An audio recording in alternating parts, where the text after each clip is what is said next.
કોઈ વિચારતા નથી. એવો વિચાર તો કોઈને આવતો જ નથી, કારણ કે ખેડૂત ઉપર કોઈને દયા છે જ નહીં.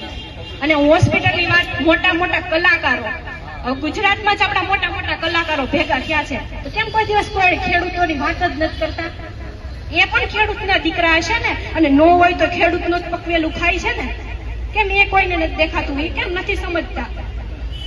અને આજે મોટા મોટા રાજકીય નેતાઓ ને છે એ બધા આપણા મોટી મોટી સંસ્થાઓ, યુનિવર્સિટીઓ ને હોસ્પિટલો ને એ બધી એને ખુદ ઊભી કરી છે. એ પોતાના રોટલા શેકવા માટે ઊભી કરી છે. તો એ બધુંય જોઈને એને ખેડૂત માટે, ખેડૂતના મત ઉપરથી જ આ બધા ઊભા થયા હશે ને. તો ઈ કેમ નથી કોઈ વિચારતા કે આપણે પણ ખેડૂત માટે કંઈક કરવું જોઈએ, ખેડૂતના બધા સાચા પ્રશ્નોને આપણે ઉજાગર કરવા જોઈએ, કે એમની આપણે મદદ કરવી જોઈએ?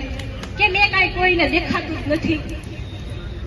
અને આ બધાય જો સરકાર આ કાંઈ એકેય વાતનું નિરાકરણ નહીં આવે તો છેલ્લે આપણે બધાને જ કરવું પડશે કે આપણે પરિવારને પૂરતું થાય એટલું આપણે ખેતી કરવાની. ત્યારે સરકારને ખબર પડશે આપણે જે આ ખેડૂતની વેલ્યુ છે ને ત્યારે સમજાશે કે આપણે આપણા ઘર પૂરતી કરશું ને. બહાર જયારે આયાત કરવાનો સમય આવશે ને ખેતીનો કે ખેત પેદાશનો જેટલી વસ્તુ આપણે જે ઉગાડી